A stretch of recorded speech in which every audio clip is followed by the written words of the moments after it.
Inside America's Boardrooms, the informational show for board members and corporate secretaries.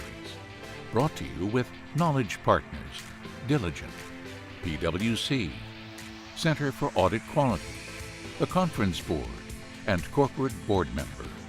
Along with content contributors Equilar, Meridian Compensation Partners, Wilson Sonsini Goodrich and Rosati, Donnelly Financial Solutions, and the Society for Corporate Governance.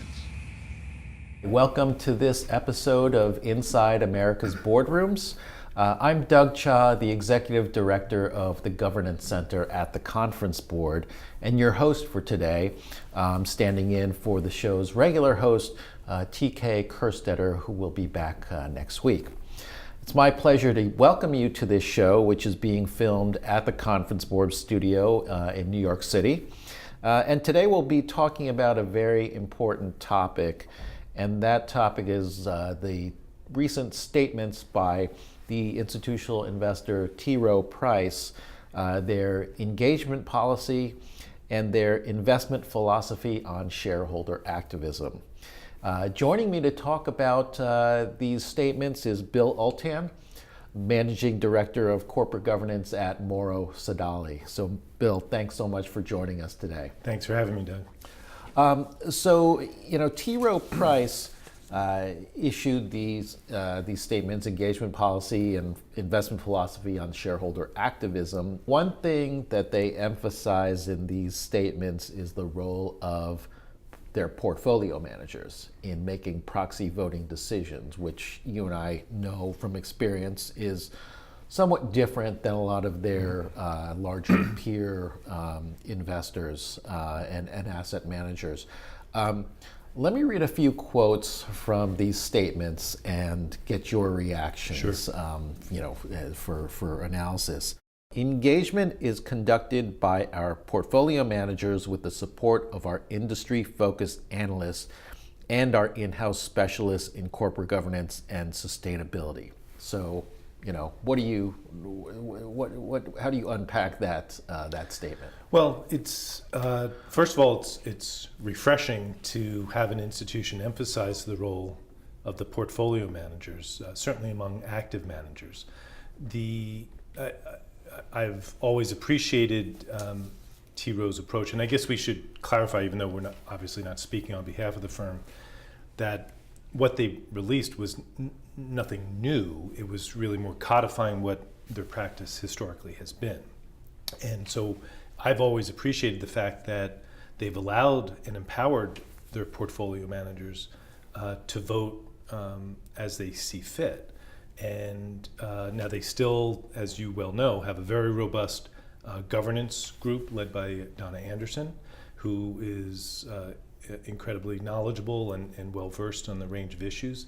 But it's a collaborative approach. And within the umbrella of active money managers, you have a couple different styles, right? You have some, particularly smaller firms, where the portfolio manager does make decisions. You have some where governance personnel really own it, unless it's an economic issue like a merger or a transaction of some sort.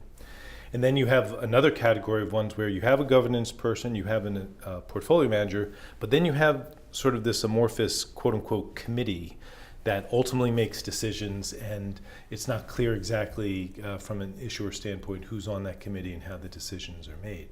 So I really like the fact that Rowe empowers its portfolio managers in this way, that they collaborate with their governance people, and that they're really willing to look at this on a much more company-specific basis. Yeah, and I think that they're trying to address some of the criticism of asset managers that they're siloed, with one side making the investment decisions and the other side making proxy voting decisions with really no collaboration and coming out with strange results sometimes. Correct. Let me read you another statement regarding activist situations. Our individual portfolio managers maintain autonomy to vote as they see fit for their clients' portfolios.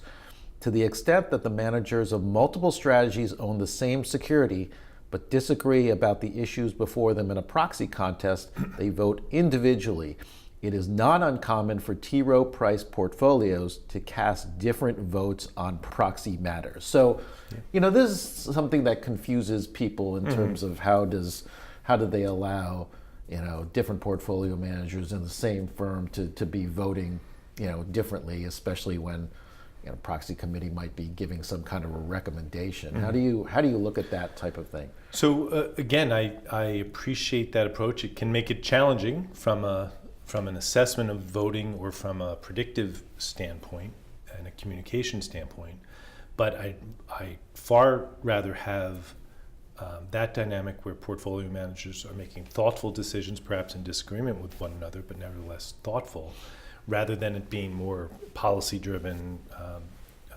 based on some indoctrinated point of view.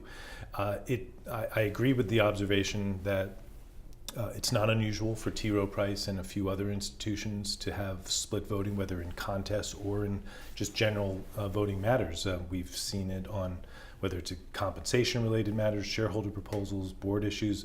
We've had a number of cases where some funds will vote one way and some funds will vote another within the same corporate umbrella. And there's a clear rationale for that. The rationale being that not every mutual fund is the same, right? That you can have a more of a longer term growth-oriented fund, or you can have something more short-term that's more aggressive, and those portfolio managers may have different priorities. So I don't think that's at all inconsistent. For me and for corporate issuers, the challenge is to understand that dynamic and to develop strategies around it. So when you choose to reach out to an institutional investor like T. Rowe Price, there's not just one point of contact necessarily. Yeah, it makes engagement a little bit more challenging. It makes it more challenging. Side. And Donna, to her credit, I know does make an effort to coordinate so that a company can speak to multiple points of contact at the same time, rather than making multiple trips down to Baltimore or having multiple calls. But it's a more challenging dynamic. But to me, it reflects the sophisticated nature of the governance space that we're now in. You would not have seen this 20 years ago, perhaps not even 10 or 15 years ago. But it reflects a more sophisticated approach, and I think reflective of the nature of the issues that the institutions are now dealing with. So different approach, but good in terms of people really thinking through these issues. Yes. Let's look at a couple more statements, specifically on T. Rowe Price's philosophy on activism. Diligent assessment of the dispute at the center of the activism campaign is a core responsibility. In almost all cases, execution of this duty requires that we meet with both sides of the campaign at least once. I was actually surprised by that. I mean, is this your experience, and is this, typical, or is this kind of unique to T. Rowe Price? No, I think it's typical for, now to be clear, I think the context there is formal proxy contests for representation on the board in most cases. So I don't think this is the case for shareholder referendums, for example, or exempt solicitation type of issues. But in formal proxy contests where there is a viable dissident, not just a distraction, not just someone or an entity trying to needle a company, I absolutely think it's common and typical. And in a lot of cases, some institutions will make it a point to speak to the dissident first, so that when they talk to the issuer, they're in a position to ask specific questions about, here's what I heard from the dissident, how do you respond to that? To respond. Exactly. Yeah. So I don't know if T. Rowe specifically cares about the order, but I'm aware that some investors do. So again, I think it's a duty of care issue. Remember that most money managers now, for the last decade or more, have to publicly disclose their voting decisions. That's right. Once a year. And I think that puts a greater burden on them to be able to back up those votes, especially in high profile or contentious situations. Here it says, in situations where it is both appropriate and important for us to speak with other investors regarding an activism-related investment situation, we will do so. seems a little bit revealing here. Yeah, that is an interesting comment. Again, I don't think is a practice that happens very often from an outsider's observation. But it's interesting that they make that point that we maintain this right, quote unquote, if we see fit to speak to other shareholders. Again, I don't know that that's necessarily a bad thing, but it is suggestive of maybe coordination is too strong a word, but a level of communication among shareholders that maybe issuers are not cognizant of, and in contentious proxy fights, which I think is what we'd be talking about, I think they need to be aware of that. So, just to wrap up the discussion here, what do you see as, some of the key points, key takeaways for a board member from these statements? So for directors, I think it's extremely important to appreciate that not all institutional investors are the same, whether you're talking about passive or active. That you do have, for most institutions, you have parallel paths from a communication standpoint. You have the investment personnel path, portfolio managers, analysts, and then you have the governance path. But for some, and perhaps an increasing number of institutions, those paths do intersect. And T. Rowe is a good example of that, where they want you to coordinate and talk collectively with them, because that's how they talk internally.